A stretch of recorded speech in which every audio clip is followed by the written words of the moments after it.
seru banget ternyata. Saya pikir Bawaslu ya hanya itu Bang, orang tuh mikirnya karena 5 tahun jabatan, 1 tahunnya itu tahun pemilu dan pilkada, 4 tahunnya nganggur. Iya.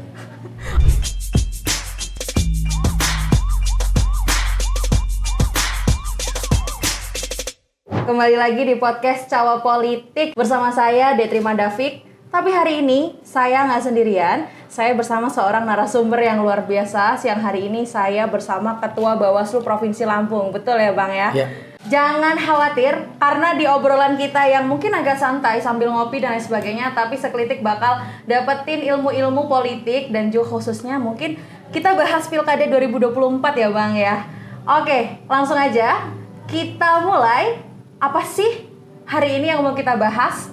Kita mau bahas tentang Pilkada 2024. Tapi sebelumnya Bang, sekelitik itu adalah sekelik politik. Oke. Di Cawa Politik ini kita nggak salah-salah loh. Karena kita akan membawa branding sebenarnya politik itu penting atau politik itu something. Boleh kita mulai Bang Iskardo? Boleh. Oke, hari ini saya bersama dengan Bang Iskardo P. Panggar, Ketua Bawaslu Provinsi Lampung. Bang Iskardo, apa kabar hari ini Bang? Baik. Apakah kesibukannya sangat sibuk hari ini sebagai Ketua Bawaslu atau biasa-biasa aja nih? Kita nggak biasa.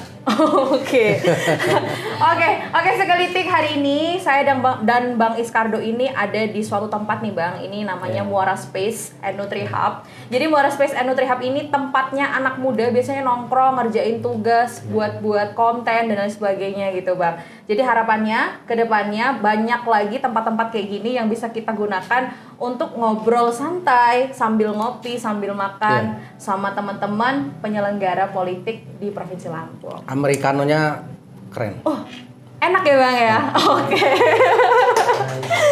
Oke. Karena ngomongin politik dan juga Pilkada 2024, sebenarnya ini pengen banget saya mewakili netizen lah ya Bang ya. Mewakili netizen pengen banget ngobrol sama Ketua Bawaslu. Kenapa sih Ketua Bawaslu? Karena Ketua Bawaslu itu adalah penyelenggara politik ya Bang ya? Benar? Oke. Sebenarnya mau nanya sih Bang, perannya Bawaslu ini apa Bang dalam politik? Ya, kita itu lembaga yang dibentuk ya untuk menjadi dalam tanda petik wasit dari permainan ini, kira-kira gitu. Jadi kalau di pilkada atau pemilu itu kan ada pemainnya, partai politik, kemudian ada calon-calon gitu ya, kemudian ada pelaksana teknis, panitianya itu KPU. Betul. Nah kita ini wasitnya, yang bisa nyemprit calon, bisa nyemprit pelaksananya, gitu. Peran vital kita di situ. Nah tugas besar kita, pertama kita melakukan pencegahan, macam dokter lah. Dokter apa? Berarti ini dokternya politik dong. Karena lebih baik mencegah daripada mengobati. Betul. Pencegahan agar tidak terjadi pelanggaran. Yang kedua, kita melakukan pengawasan. Kan setiap perhelatan itu, setiap pesta itu kan ada tahapan-tahapannya. Iya. Dari tahapan persiapan, pelaksanaan, dan evaluasi. Nah, kita di titik tiga tahapan itu kita berfungsi mengawasi pelaksanaannya. Gitu. Nah, yang berikutnya, yang ketiga, kita itu punya tugas itu penindakan namanya.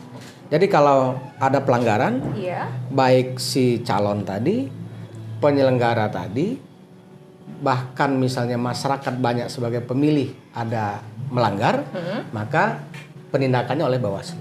Oke, ini wasitnya politik nih ya. Berarti banyak banget sih tupoksinya atau tugas fungsinya ya Bang sebenarnya Bawaslu ini. Karena kalau mungkin di masyarakat kita taunya Bawaslu dan KPU itu ya udahlah sama aja gitu Bang. Nah, itulah mengapa ada platform ini biar teman-teman dan juga masyarakat juga tahu secara detail nih Bawaslu dan KPU itu berbeda loh gitu. Biar teman-teman sekelitik itu juga melek akan politik. Asik. Oke.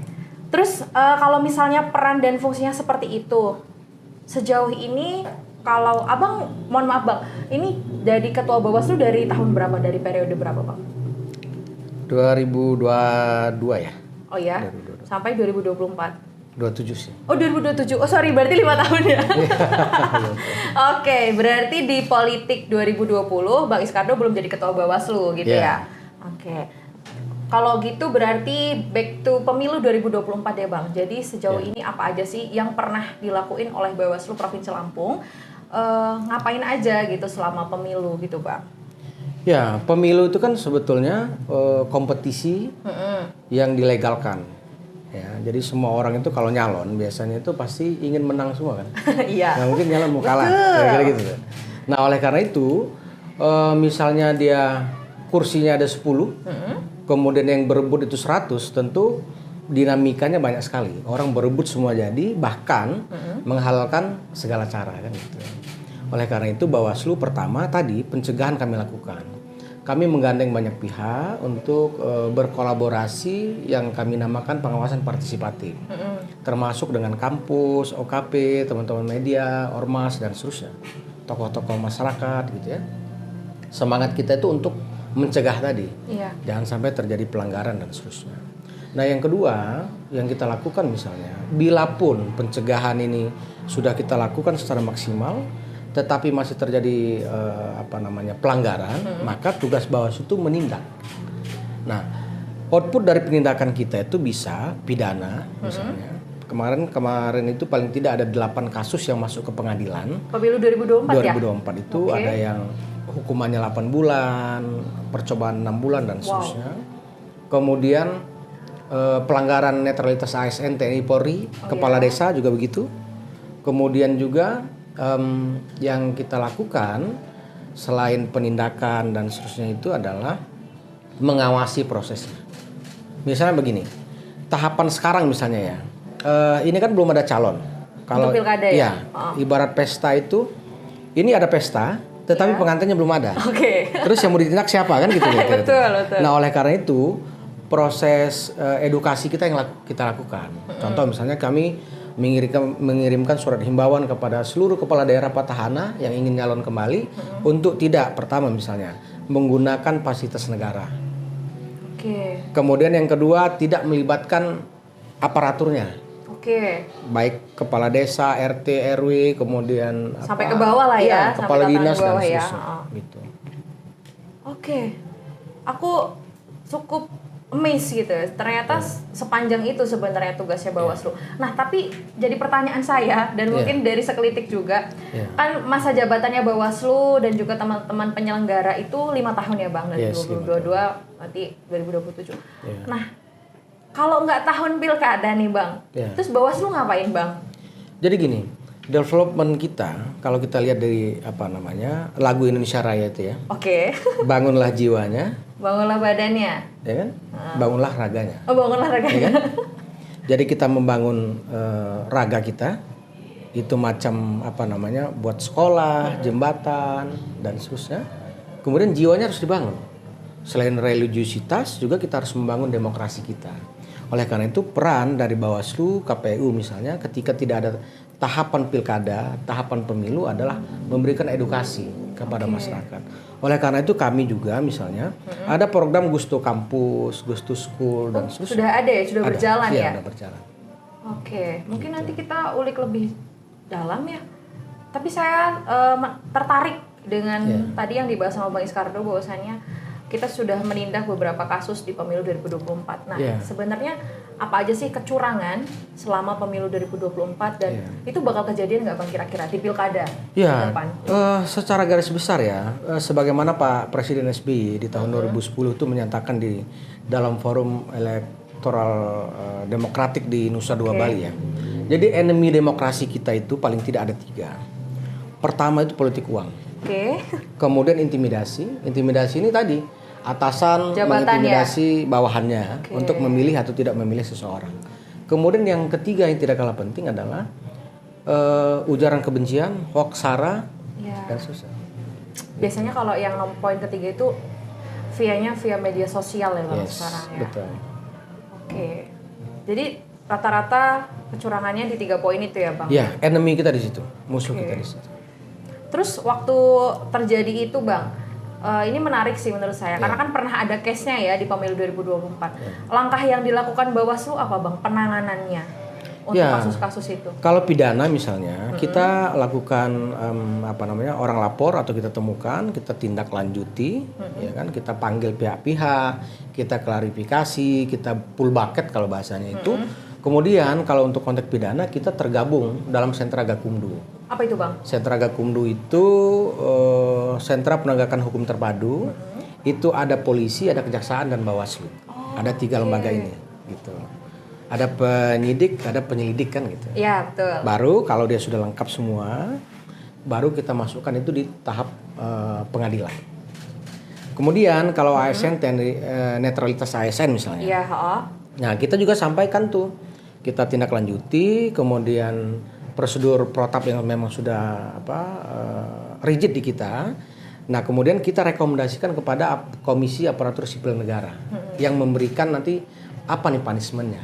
Apakah peringatan keras, peringatan sedang, bahkan pemecatan. Oke. Gitu. Nah, yang ketiga misalnya terkait ujaran kebencian hoax sara itu juga kita rekomendasikan itu kepada pihak kepolisian. Bawaslu itu bekerja sama dengan Cybercrime Mabes Polri, ada MOU kita terkait itu untuk juga menindaklanjuti kalau ada ujaran kebencian hoax sara dan seterusnya itu. Itu ya. Ternyata sangat kompleks ya. Saya kira namanya wasit ya, Bang, dalam permainan gitu. Kita ngeliat sepak bola aja misal. Sepak bola wasitnya ya udah wasit sendirian. Kalau di laga internasional baru ada VAR-nya. Ternyata di Provinsi Lampung, di Indonesia lah ya, di Indonesia itu juga Bawaslu nggak bisa sendirian gitu untuk menindaklanjuti itu gitu ya, Bang ya. Seru, menarik. Dan sebagai saya yang backgroundnya bukan seorang politisi atau yang ilmunya bukan ilmu politik, ini menjadi hal-hal yang menarik dan juga hal baru gitu, Bang. Apalagi sekelitik gitu kan yang nonton ini kayak, oh ternyata seperti itu gitu langkah-langkahnya. Oke, back to saya pernah baca berita, Bang, karena saya ini netizen banget ya. Saya sering bermain sosial media. Terus saya baca followernya banyak. Lumayan, Bang, tapi belum sampai 10.000 sih. Oh, sama. Oke, sama ya. Bang Iskandar ternyata juga aktif, guys, main sosmed. Di follow aja nanti Instagramnya ya, Bang ya. Oke, jadi saya tuh pernah baca, Bang, belum lama ini bahwasannya ada desas-desus dan isu. Ini termasuk ke dalam kasus atau belum sih ya? Nanti Bang Iskandar boleh menanggapi. Bahwasannya kemarin di KPU Kota Bandar Lampung itu maskotnya bermasalah, Bang, dengan adat. Di adat dan khususnya untuk Kota Bandar Lampung ya menindaklanjuti. Nah, isu ini atau case ini saat itu Bawaslu mengambil perannya seperti apa sih, Bang? Gitu. Kita pengen tahu. Ya, Bawaslu sebagai mitra dari KPU kan tentu memberikan advice gitu ya. Kita ingin misalnya semangat dari penyelenggaraan pemilu ini maupun pilkada itu bukan memecah belah, bukan membuat polarisasi, tapi mempersatukan.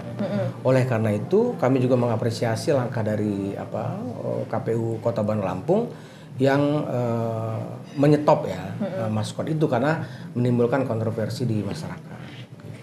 Oke, kalau selain itu sampai hari ini kan menjelang pilkada, Bang, masih di bulan Mei akhir, mungkin Juni, Juli, Agustus. Pilkada kita di November ya, Bang? November. Ya? Oke, betul. Jadi sejauh ini udah ada belum sih, Bang, isu-isu atau desas-desus isu lah yang masuk gitu, yang dari Bawaslu denger nih dari ada beberapa paslon gitu atau bacada ya, bakal calon bacakada. Oh, bacakada ya, bakal calon kepala daerah gitu. Ada nggak, Bang, isu-isu yang udah masuk ke Bawaslu? Ya ada, misalnya begini, yang kita juga jadi kita soroti itu adalah kan aturan menyatakan tidak boleh ada rolling jabatan 6 bulan sebelum sampai masa jabatan berakhir. Nah, oleh karena itu jadi concern kita. Jadi setiap misalnya kepala daerah yang baik petahana maupun PJ ya, pelaksana jabatan kepala daerah itu melakukan rolling, itu jadi sorotan kita juga. Kita memastikan apakah itu ada izin dari Mendagri atau tidak. Jangan juga untuk kepentingan politik atau semena-mena mengganti aparatur gitu ya. Nah, yang kedua misalnya yang juga merebak yang sampai ke kita ya, itu para bakal calon yang bacakada yang notabene petahana ya. Oke. Itu berpotensi menggunakan fasilitas negara. Waduh. gitu. Dicatat ya kalau nemu ya komen di YouTube kita. Lanjut Bang. Ya, tentu kami menghimbau ya semua petahana itu untuk tidak menggunakan fasilitas negara karena nanti begini. Output dari semua pelanggaran yang dari awal sampai akhir itu nanti, Iya. begitu bila pun dia terpilih itu orang masih bisa memprotes kepada Bawaslu. Bawaslu nanti menjadi hakim pengadil terkait dengan pelanggaran TSM namanya. Terstruktur, sistematis dan masif. Bila terbukti dan majelis, kami sebagai majelis meyakini itu terjadi dengan bukti-bukti dan saksi yang dihadirkan pada saat pemeriksaan, maka si calon yang terpilih itu pun nanti itu bisa dibatalkan. Oke. Gitu. Jadi itu bisa jadi keputusannya Bawaslu ya untuk membatalkan karena temuan-temuan ya Bang, temuan-temuan pelanggaran. Wih, keren juga nih. Jadi sekelitik jangan lupa kalau misalnya sekelitik tahu ada pelanggaran-pelanggaran nih sebenarnya di sekitar kita. Langsung aja DM IG-nya Bawaslu ya Bang ya. Instagramnya Bawaslu, kalau nggak Instagram pribadinya Bang Iskardo. Instagramnya apa Bang? IG kita keren sih. Oh iya, gimana tuh gimana? IG kita itu paling, jadi kami itu pernah dapat penghargaan. Oh iya. Sosmed teraktif se-Indonesia, kontak Bawaslu. Bawaslu Lampung. Yes. Luar biasa. Keren. Nah itu berarti kan adminnya juga aktif gitu kan Bang. Adminnya Bawaslu yang mengelola sosial media. Ya kalau dibanding Lampung ya hampir 1-2 lah. Waduh, agak berat ya kalau kita dengan Lampung ge. Oke. Oke, ini cukup menarik Bang Iskardo. Tapi tadi Bang Iskardo saya mengutip sedikit statement bahwasannya sebenarnya sudah ada pendidikan politik yang dilakukan oleh Bawaslu. Mungkin sekarang saya pengen nanya, secara detail tuh di mana aja mungkin atau timingnya kapan dan juga sasarannya siapa sih Bang pendidikan politik yang pernah dilakukan sama Bawaslu sejauh ini? Ya, sampai sekarang kita sudah ada 63 MOU. Wow. Memorandum of understanding dengan semua pihak. Oke. Kampus, perguruan tinggi ya. Kemudian ormas, OKP dan seterusnya. Itu sama-sama untuk mensiarkan tentang anti politik uang. Ya, ujaran kebencian, hoax sara tadi itu sampai misalnya netralitas ASN. Jadi kami menyadari betul Bawaslu hanya berapa orang, tetapi resonansi ini kita berharap itu bisa kita siarkan ke banyak pihak gitu. Jadi oleh karena itu kami MOU dengan banyak pihak itu untuk sama-sama mendorong proses ini bisa jujur, bisa berintegritas, bisa pilkadanya damai dan seterusnya. Kalau gitu, itu kan tadi banyak kepada OKP, perguruan tinggi, terus dan lain sebagainya, perguruan tinggi yang paling banyak ya. Terus gimana dong kalau misalnya sama pemuda-pemuda yang dia tidak melanjutkan sekolahnya, misalnya nih dari pemuda-pemuda Karang Taruna, terus yang mungkin tidak ada wadahnya gitu, mereka tidak ada wadah untuk berorganisasi atau dia tidak ada tempat untuk bernaung, jadi kayak warga biasa tapi masih pada muda nih Bang. Nah Bawaslu gimana Bang pendidikan politiknya untuk sampai ke bawah ya, akar ke desa-desa itu Bang? Kan kita juga ada misalnya kampung pengawasan. Oh iya, ada ya? Beberapa tempat tuh kita buat kampung pengawasan yang jadi official partnernya Bawaslu untuk menggelorakan semangat itu juga sampai di tingkat desa ya. Kemudian memang di era digital ini hampir dipastikan agak susah kita menyentuh semua ya. Betul. Ya kan, misalnya kita ngumpulin 100.000 orang aja udah banyak kali kan. 100.000 orang penuh Bang. Nah, gitu. Oleh karena itu edukasi yang kita lakukan tuh melalui sosmed kita. Facebook, Twitter, terus Instagram gitu ya. TikTok ada nggak Bawaslu? Oh TikTok ada. Oh ada. Anak TikTok banget nih guys ternyata. Iya terus lanjut Bang boleh. Nah itu juga dalam rangka untuk penguatan itu. Misalnya di Pekan Raya Lampung ya. Iya. Nah, Pekan Raya Lampung itu juga kami berpartisipasi membuat stand. Pojok pengawasan namanya. Pojok pengawasan Bawaslu. Yang juga semua masyarakat bisa mendapat informasi terkait pengawasan pemilu dan pilkada di Provinsi Lampung. Oke. Jadi udah sampai segitunya ya ternyata pendidikan politiknya dari Bawaslu. Mungkin besok kalau misalnya ada waktunya, saya juga pengen nanya banget Bang sama penyelenggara kayak pelaksana kayak KPU. Sampai mana sih pendidikan politiknya yang disampaikan kepada masyarakat bawah gitu. Oke, menarik banget. Terus kalau misalnya Bang Iskardo sendiri buat teman-teman yang ada masih muda-muda nih, sekeli politik, masih muda-muda lah ya. Itu abang punya nggak sih harapan untuk bisa mengawasi jalannya pemilu pilkada lah, ini karena ini kan pemilu udah lewat ya 2024, pilkada untuk menyongsong pilkada November 2024 itu bang. Ada nggak harapannya? Jadi Lampung ini punya punya potensi besar ya. Mengapa? Dalam pemilu 2024 kemarin misalnya 48,6% pemilih kita itu anak muda. Betul. Gitu ya. Tapi ini bukan pemilih pemula nggak? Bukan. Oke. Milenial dan Gen Z. Gen Z. Nah, dan artinya ini kan capital kita ya. Artinya anak-anak muda itu biasanya kan, anak-anak muda ini kritis ya kan. Jadi dia kalau milih seseorang itu dia pasti rekam jejaknya dilihat dulu kan. Iya, profilnya. Iya, kita misalnya mesen makan aja kita lihat dulu reviewnya berapa nih bintangnya kan gitu ya. Nah, oleh karena itu anak muda kita harapkan itu menjadi duta-duta bangsa ini untuk memperkuat arah jalan republik ini sebetulnya. Karena ada orang misalnya bicara begini, apa sih untungnya di politik? Peduli politik apa? Hidup gue masih gini-gini aja kan? Kira-kira gitu. Nah, bayangkan kita peduli aja begini, apalagi nggak peduli. Kan gitu ya. Karena kontribusi apapun itu, kita berharap itu memberikan efek sekecil apapun terhadap perbaikan bangsa itu. Kan siklus 5 tahunan kepemimpinan itu kan itu juga untuk evaluasi dan kita menanamkan harapan ke depan. Gitu. Jangan sampai kita tidak berperan dalam konteks itu. Gitu. Oke, cukup menarik. Ini kan kalau kita ngomongin pendidikan politik segala macam, tadi kita juga udah bahas peran. Saya penasaran nih bang, karena kan penyelenggara politik itu tidak lepas dari yang namanya partai politik ya. Nah, saya pengen nanya dari teman-teman Bawaslu, ada nggak sih kayak pernah ada tendensi dari partai politik atau seberapa besar sih perannya partai politik? Tapi untuk sampai ke Bawaslu ya, bukan untuk para calon-calonnya gitu bang. Ya kan partai politik kan mitra juga. Oh iya. Iya kan komunikasi harus tetap. Edukasi kita itu kan lebih tepat tuh kan kalau komunikasi face to face atau langsung kita by call ya, bro. Itu nggak benar bro kalau begitu. Misalnya gitu kan. Kan pendekatan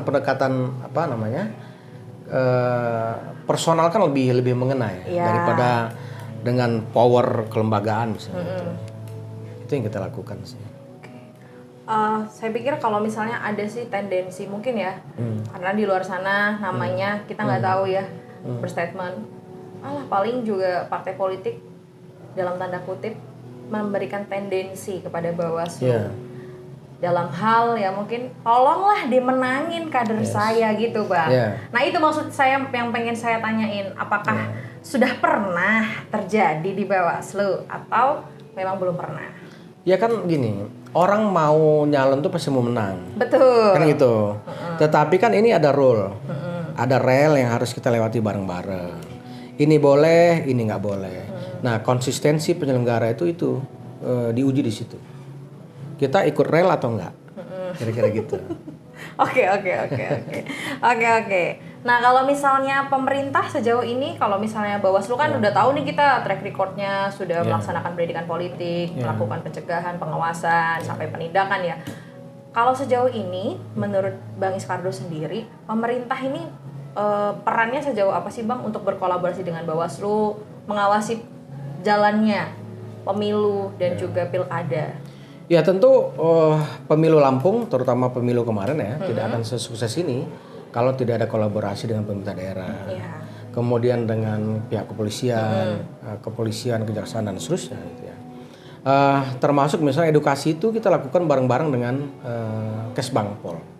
Jadi kita tuh ke sekolah-sekolah tuh bareng-bareng mereka juga. Oh iya? Iya, mereka juga ada program, kita punya program.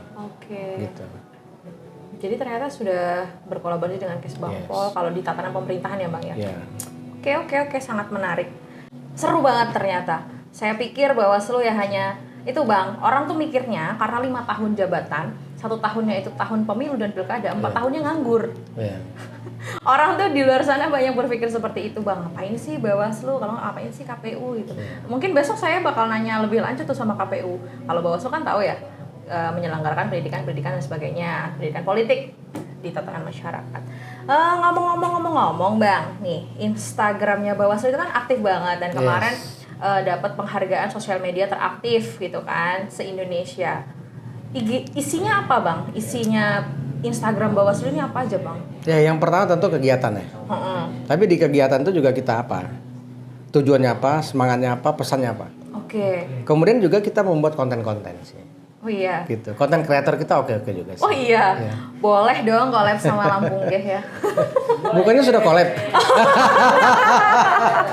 Boleh ya collab sama Lampung Geh. Ini juga bisa collab juga, Bang. Ini kebetulan ada sponsor kita dari Nadia Roti. Kita juga dari Muara Space and Nutri Hub. Kita juga punya sponsor hari ini dari City Tech dan juga dari Deyen oleh-oleh Lampung. Nah, siapa tahu kita juga bisa berkolaborasi sponsor-sponsor ini buat mengembangkan UMKM nih.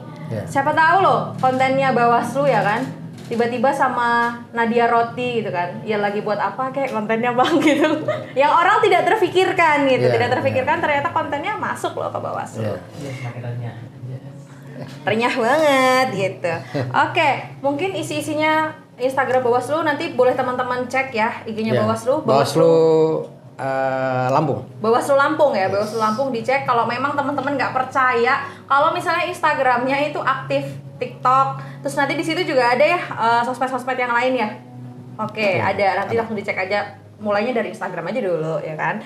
Oke, mungkin itu, Bang. Kalau misalnya nanya harapan, boleh nggak sih, Bang, secara pribadi? Ini secara pribadi Abang sebagai Ketua Bawaslu, harapannya Pilkada 2024 ini seperti apa, Bang?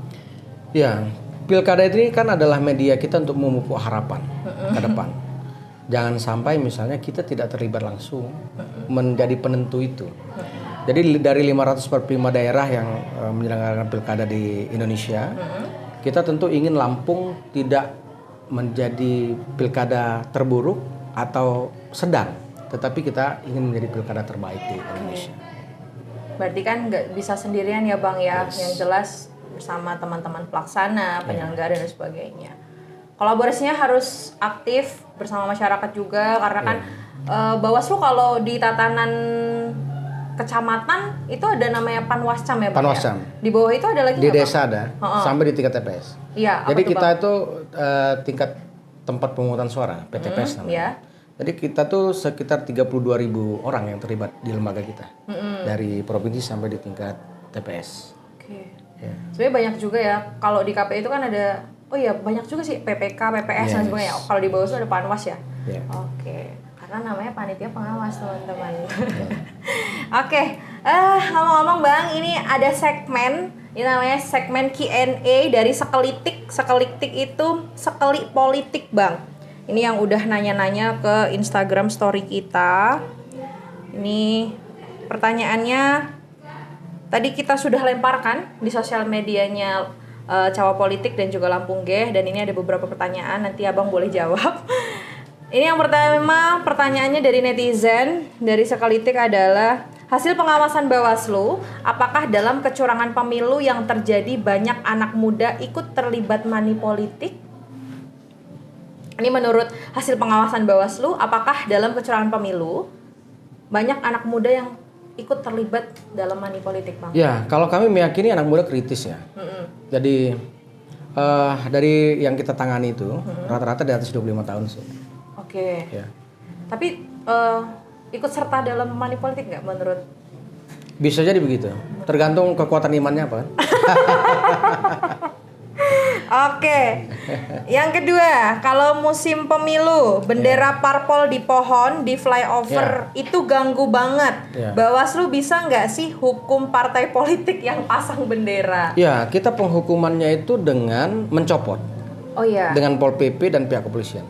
Makanya kemarin tuh kan begitu menjelang masa tenang atau seperti Bandar Lampung ya, hampir 10.500 yang kita copot. Iya betul, di flyover gitu ya. Flyover, pohon, tiang listrik, kan tidak boleh di fasilitas umum sih. Iya, betul. Udah dilepasin ya. Ini pertanyaan ketiga, Bang. Apa yang dikerjakan Bawaslu? Oh, udah dijawab sih sebenarnya. Selama tahun-tahun yang tanpa pemilu atau tahun-tahun pilkada. Udah terjawab ya tadi ya Bang. Political education. Oke, political education ya teman-teman ya, sekelitik ya. Ini ada pertanyaan lagi. Kalau kepala daerah pakai mobil dinas atau fasilitas negara, boleh buat daftar kepala daerah, hukumannya apa ya? Soalnya kemarin ada tuh katanya Bang. Netizen tuh sangat ini Bang, up to date masalah info. Gimana tuh Bang? Kita juga dapat tembusan itu. Oh iya. Iya. Pasti Bawaslu duluan yang dulu. Oh iya kan? Dong. Netizen kamu kalah cepat dengan Bawaslu.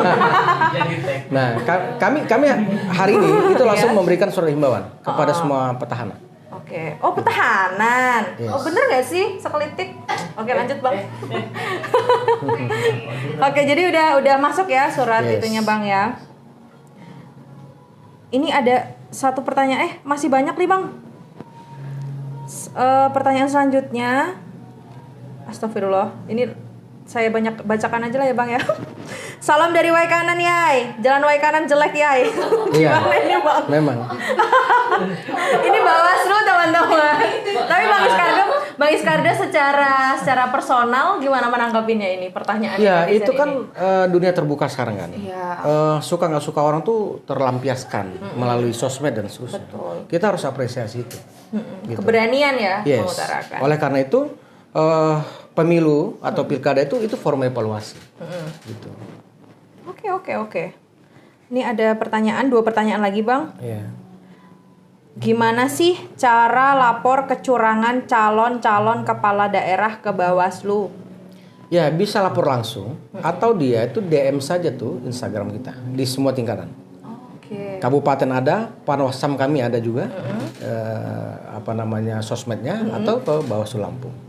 Boleh DM Instagram atau kalau laporan langsung kemana Bang kantornya? Ke kantornya masing-masing. Kalau provinsi di Morotai, kabupaten kota di ibu kota kabupatennya masing-masing.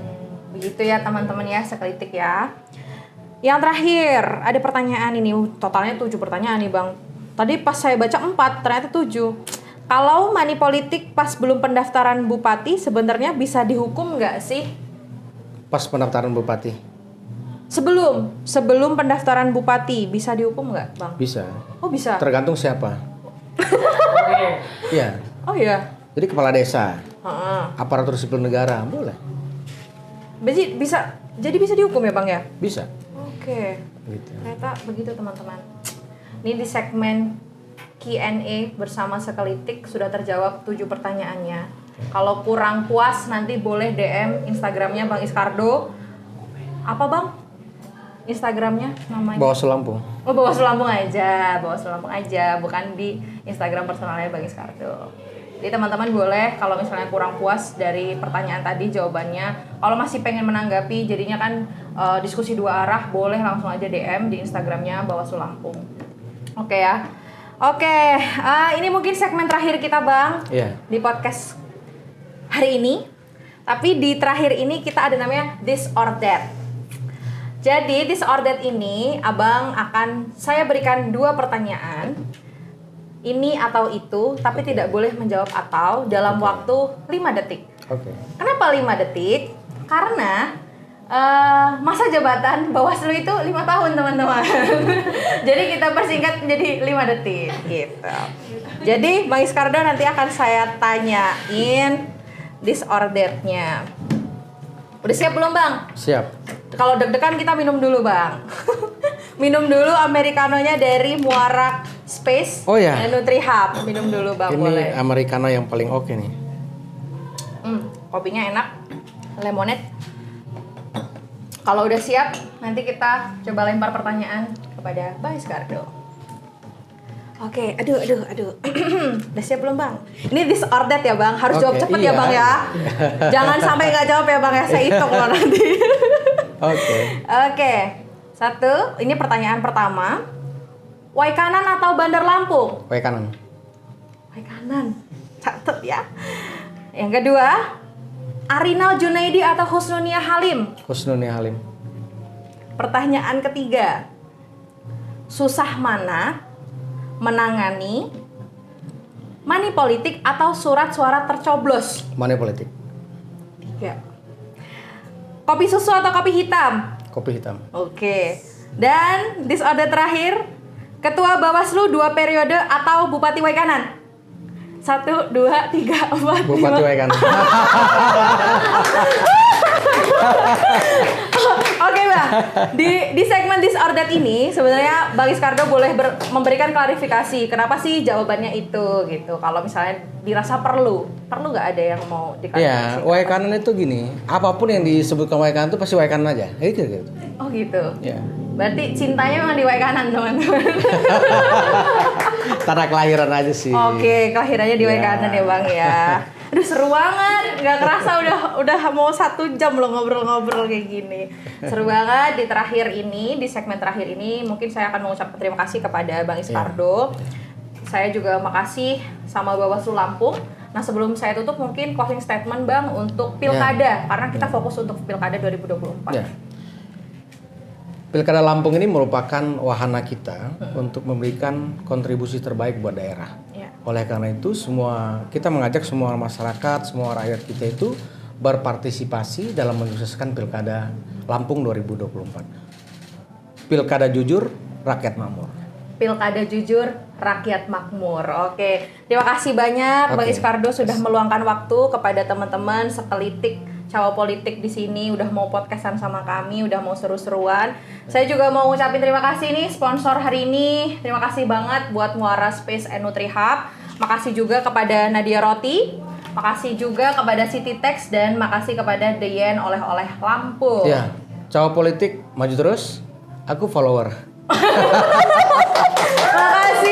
Terima kasih Bang Iskardo udah follow Cawa Politik ya Bang ya. Jadi Cawa Politik itu punya tagline, politik itu penting atau politik itu something. Makanya kita pengen bahas dengan berbagai tokoh, berbagai narasumber Bang. Ini sebagai bahan edukasi kepada teman-teman yang Penting ada. dalam kesampingannya ya. Waduh. Kirain tagline kita yang salah, ternyata memang bener ya. Terima kasih juga kepada teman-teman, tim dan juga kru yang bertugas hari ini. Jangan lupa follow Instagramnya Bawaslu Lampung, follow Instagramnya Cawa Politik dan juga follow Instagramnya Lampungah @Lampung. Jangan lupa juga di video ini teman-teman like, komen dan juga subscribe. Jangan lupa share juga ke teman-temannya bahwasannya ini adalah podcastnya Cawa Politik yang seru banget. Sekelitik politik itu penting atau politik itu something, bakal kita bahas lagi sama siapa nih? Kira-kira boleh komen di bawah rekomendasi narasumber setelah ini. Oh, mau sama tokoh si A atau tokoh si B? Boleh banget komen di bawah. Dan terima kasih atas antusiasmenya. Sampai jumpa di episode podcast Cawa Politik selanjutnya.